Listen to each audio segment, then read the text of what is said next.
Hello दोस्तों, कैसे हैं आप लोग। आपका हमारे चैनल में स्वागत है।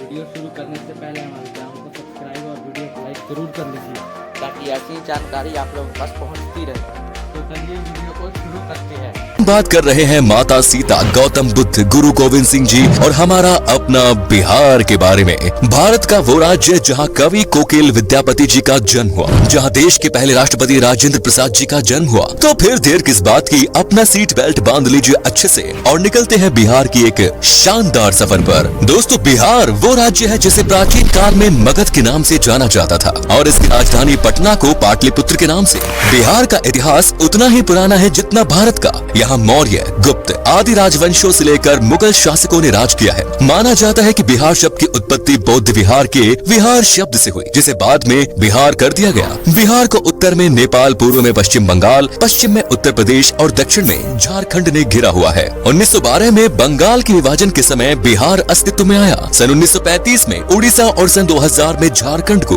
बिहार से विभाजित कर दिया गया। बिहार वो राज्य है जो भारत के इतिहास में साहित्यिक, ऐतिहासिक, धार्मिक सभी स्तर पर महत्वपूर्ण भूमिका अदा करता है और आज भी बिहार शिक्षा, संस्कृति और सामाजिक दृष्टि से उतना ही समृद्ध है जितना कि पहले था। आपको जानकर हैरानी होगी, लेकिन ये सच है कि सिर्फ इतिहास के पन्नों पर ही नहीं बल्कि वर्तमान में भी बिहार दुनिया में जगमगा रहा है। बिहार की राजधानी पटना में दुनिया का सबसे बड़ा वाईफाई रेंज जोन है। एक दो नहीं बल्कि पूरे 20 किलोमीटर के दायरे में इंटरनेट की मुफ्त सुविधा का फायदा उठा सकते हैं। दोस्तों, देश में उत्तर प्रदेश के बाद सबसे ज्यादा IAS ऑफिसर बिहार की भूमि से ही निकलते हैं। बिहारी लोगों के दिमाग बहुत तेज होते हैं। ये लोग सबसे ज्यादा गणित में तेज होते हैं। यहाँ लोगों का दिमाग बड़े तूफानी से चलता है। हालांकि 1990 के पहले IAS ऑफिसर्स के मामले में बिहार लिस्ट में पहले स्थान पर था, लेकिन इसके बाद से इसमें गिरावट आने लगी। बिहार के युवा का ध्यान अब IT सेक्टर में अधिक लग रहा है, लेकिन पिछले कुछ सालों से दोबारा से बिहारी स्टूडेंट्स में IAS के प्रति रुचि देखी जा रही है। दोस्तों, बिहार की डेवलपमेंट रेट आज 14.48% है, जो कि ये साबित करती है कि बिहार देश तेजी से बढ़ने वाले राज्यों में सबसे ऊपर है।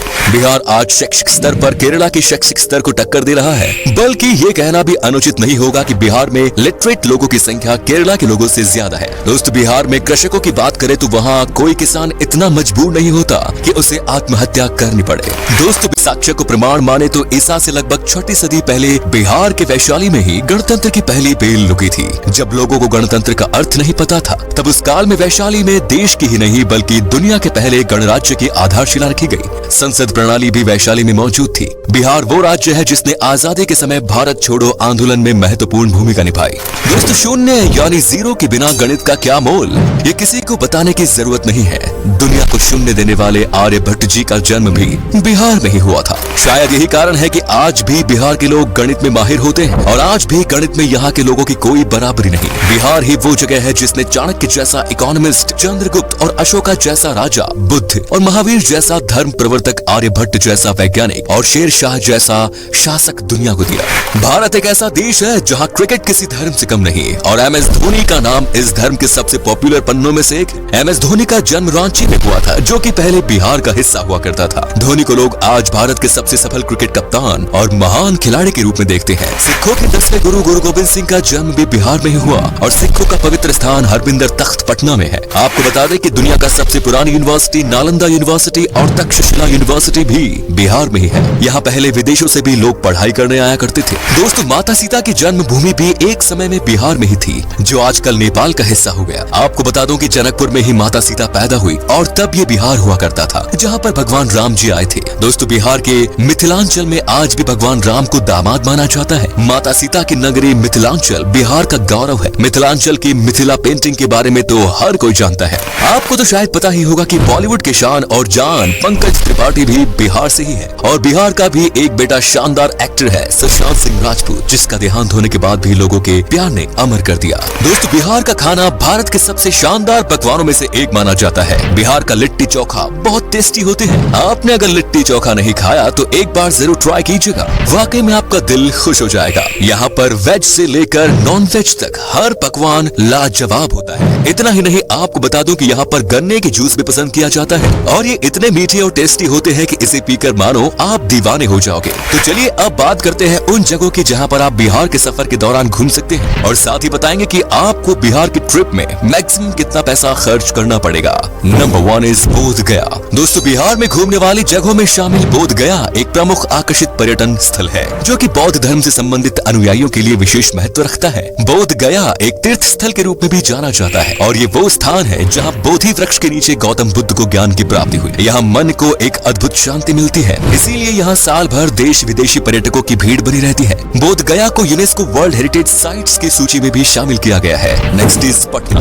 बिहार राज्य में गंगा नदी के दक्षिणी छोर पर स्थित पटना पर्यटन स्थल बिहार की राजधानी है, और पटना को एक ऐतिहासिक और आकर्षित पर्यटन स्थल के रूप में जाना जाता है। पटना शहर धार्मिक दृष्टि महत्व के साथ साथ आध्यात्मिक महत्व भी रखता है। बिहार की पटना को सिखों, जैन, हिंदू और बौद्ध धर्मों के तीर्थ स्थलों का प्रवेश द्वार भी माना जाता है। उत्तर भारत के सबसे बड़े शहर के रूप में विख्यात पटना तारामंडल, हाईकोर्ट, पटना साहिब गुरुद्वारा, पादरी की हवेली और सचिवालय भवन जैसे आकर्षण से भरा हुआ है। Next is Madhubani. बिहार का आकर्षित शहर मधुबानी एक प्राचीन शहर है, जो कि मधुबानी कला और संस्कृति के लिए जाना जाता है। मधुबानी शहर का उल्लेख रामायण काल में होने की पुष्टि की गई है। मधुबनी शहर अपनी शानदार चित्रकारी के लिए जाना जाता है। आपकी जानकारी के लिए बता दें कि सीतामढ़ी और सुपौल मधुबनी के प्रमुख व्यापारी क्षेत्र के रूप में जाने जाते हैं। Next is Nalanda. बिहार के तीर्थ स्थलों में शामिल नालंदा बिहार की ऐतिहासिक जगह है। नालंदा प्राचीन काल की सबसे पॉपुलर तीर्थ स्थल है, जो कि संस्कृति, आध्यात्मिकता, इतिहास, वास्तुकला और पर्यटन का जीता जागता उदाहरण है। नालंदा यूनिवर्सिटी यहाँ का प्रमुख आकर्षण है।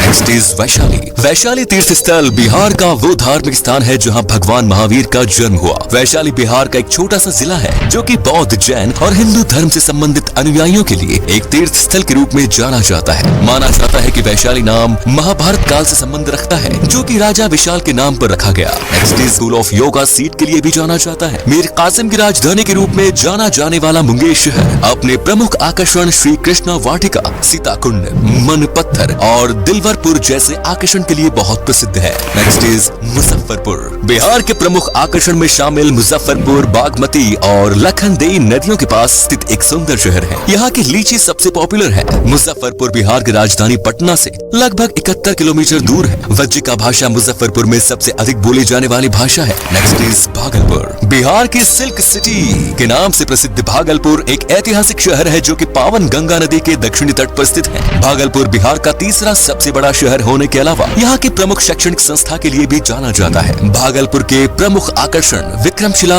गंगेटिक डॉल्फिन सेंचुरी है, जो कि पर्यटकों को अपनी ओर आकर्षित करता है। बिहार का भागलपुर अपने रेशम के उपयोग के लिए पहचाना जाता है। Next is Pawapuri. बिहार के धार्मिक स्थलों में शामिल पावपुरी नालंदा जिले में स्थित है, और जैनियों के लिए किसी तीर्थ स्थल से कम नहीं। आपको बता दें कि पावपुरी शहर एक समय में मौल महाजनपद की संयुक्त राजधानी के रूप में जाना जाता था। पावपुरी वो धार्मिक स्थान है जहां भगवान महावीर को 500 ईसा पूर्व में दफनाया गया था। पावपुरी घूमने के लिए पर्यटक भारी संख्या में आते हैं, जो कि राजधानी पटना से लगभग 83 किलोमीटर की दूरी पर है। पावपुरी दर्शनीय जल मंदिर पर्यटकों के बीच बहुत लोकप्रिय है। Next is Hajipur. बिहार के प्रमुख शहरों में शामिल हाजीपुर भारत के ऐसे प्रसिद्ध स्थानों में शामिल है, जो कि अतीत और वर्तमान को वर्षों से अपने आप में समेटे हुए हैं। हाजीपुर में भगवान बुद्ध का समय, इस्लाम और ब्रिटिश काल से जुड़े रोचक तथ्यों के लिए जाना जाता है। हाजीपुर की भूमि पर जैन धर्म के अलावा हिंदू धर्म से संबंधित कई मंदिर स्थित हैं, जो कि पर्यटकों की आस्था का केंद्र बने हुए हैं। आपको बता दें कि हाजीपुर में एशिया का सबसे बड़ा ब्रिज भी स्थित है। दोस्तों, आप अगर 7 से 8 दिन की ट्रिप पर जा रहे हैं तो लगभग 17 से 18 हजार के आसपास खर्च होगा, जो कि काफी सस्ता है। और बिहार में बस की बेहतरीन सुविधाएं हैं, जिससे आपको सफर में कोई परेशानी नहीं होगी। तो ये था बिहार। कैसा लगा हमें बताइए कमेंट्स में, और ये भी बताना